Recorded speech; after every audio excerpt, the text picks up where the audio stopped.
వారి కుమారులు అదేవిధంగా మిగతా మంత్రులు సింగపూర్ యాత్రకి బయలుదేరడానికి జీవోలంతా వచ్చిన తర్వాత నిన్న ఆ ఎల్లో మీడియాలో ప్రధాన శీర్షికలు చూసినట్లయితే అమరావతి కక్షతో సింగపూర్పై బురదంట, జగన్ నిర్వాహకం వల్ల ఆ దేశంతో సంబంధాలు దెబ్బతిన్నాయంట. సింగపూర్ దేశంతో జగన్ గారి నిర్వాహకం వల్ల ఆ దేశంతోనే సంబంధాలు దెబ్బతిన్నాయంట. సింగపూర్పై బురదంట. ఇంకొకరు ఈనాడు వారు ముందడుగేసి రాజధానిలో స్టార్టప్ ప్రాజెక్టుకు సింగపూర్ సిద్ధంగా లేదు, మైత్రిని పునరుద్ధరించేందుకు ఆ దేశ పర్యటనకు వెళ్తున్నాను అని. మైత్రిని పునరుద్ధరించడానికి సింగపూర్ దేశంతో సత్సంబంధాలు, వారితో దేశంతో సంబంధాలు చెడిపోయాయి, వీళ్ళు వెళ్ళి చేస్తున్నారంట. ఆ దేశంతో సంబంధాలు దెబ్బతిన్నాయి, మేము చేస్తాను. ఇది రాష్ట్రం కాదు కదా, అది ఒక దేశం కదా. ఈయనేమో రాష్ట్రానికి ముఖ్యమంత్రి కదా. ఒక దేశము రెండు దేశాల మధ్య సత్సంబంధాలు ఎవరు చూసుకుంటారు? విదేశాంగ శాఖను, కేంద్ర ప్రభుత్వంలో ఉన్నటువంటిది కేంద్ర ప్రభుత్వము, ఆ యొక్క శాఖలు ఏదైతే విదేశాంగ శాఖ, ఎక్స్టర్నల్ అఫైర్ చూసుకుంటే వాళ్ళు చూసుకుంటారు. ఈయనకేం సంబంధము? ఈయనెళ్ళి మైత్రి చేయడం ఏంది? ఎవరికి మైత్రి చేస్తాడు? ఎవరికి సంబంధాలు దెబ్బతిన్నాయి అంటే ఇప్పుడు ఏమైనా సంబంధాలు దెబ్బతిని భారతీయులను ఎవరిని కూడా సింగపూర్కి రానియట్లేదా? లేదా ఆంధ్రప్రదేశ్ ప్రజలను ఎవరిని సింగపూర్కి రానియట్లేదా? లేదా సింగపూర్ వాళ్ళు ఎవరు కూడా భారతదేశంలో అడుగు పెట్టుకోకుండా ఉన్నారా? ఈ పత్రికల ఆ రాతలేంటి? ఆయనంటే ఏదో వయసు ఎక్కువైంది కాబట్టి చంద్రబాబు ఏదో ప్రచారం కోసం ఒక మాట చెప్పాడు అనుకుందాము.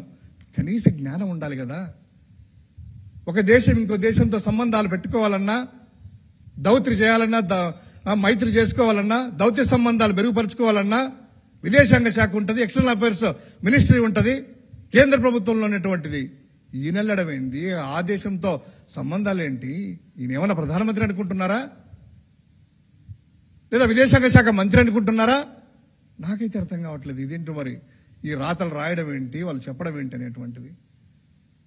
ఇంకోటి సూటిగా అడుగుతున్నాము, లోకేష్ గారు వీళ్ళంతా కూడా ఎల్లో మీడియా అంతా కూడాను ప్రతిసారి పెట్టుబడులు పెట్టాలంటే ఏమనేవాళ్ళు? లోకేష్ గారు ఇప్పుడే ఒక జూమ్ కాల్ పెట్టారు, జూమ్ లోనే టీసీఎస్ వాళ్ళు కూడాను జూమ్ కాల్లోనే ఇన్ పర్సన్ వెళ్లకుండానే ఆంధ్రప్రదేశ్ రాష్ట్రంలో పెట్టుబడులు పెట్టేశారు, ఎంఓయూలు అయిపోయాయి అంతా అనేసి అంటున్నారు కదా.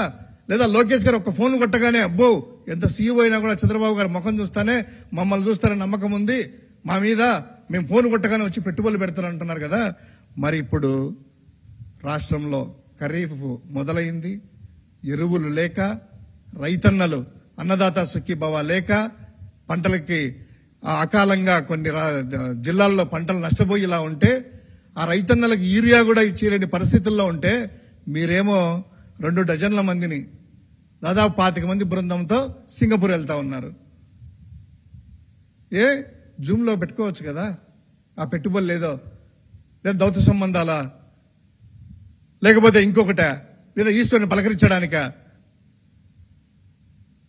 ఒకటి క్లియర్ గా చెప్పాలంటే ఏంటంటే, కూటమిలో ఉన్నటువంటి నాయకులు చంద్రబాబు గారు, లోకేష్ గారు అక్కడికి వెళ్లి పెట్టుబడులు పెట్టడానిక, పెట్టుబడులు తీసుకురావడానిక?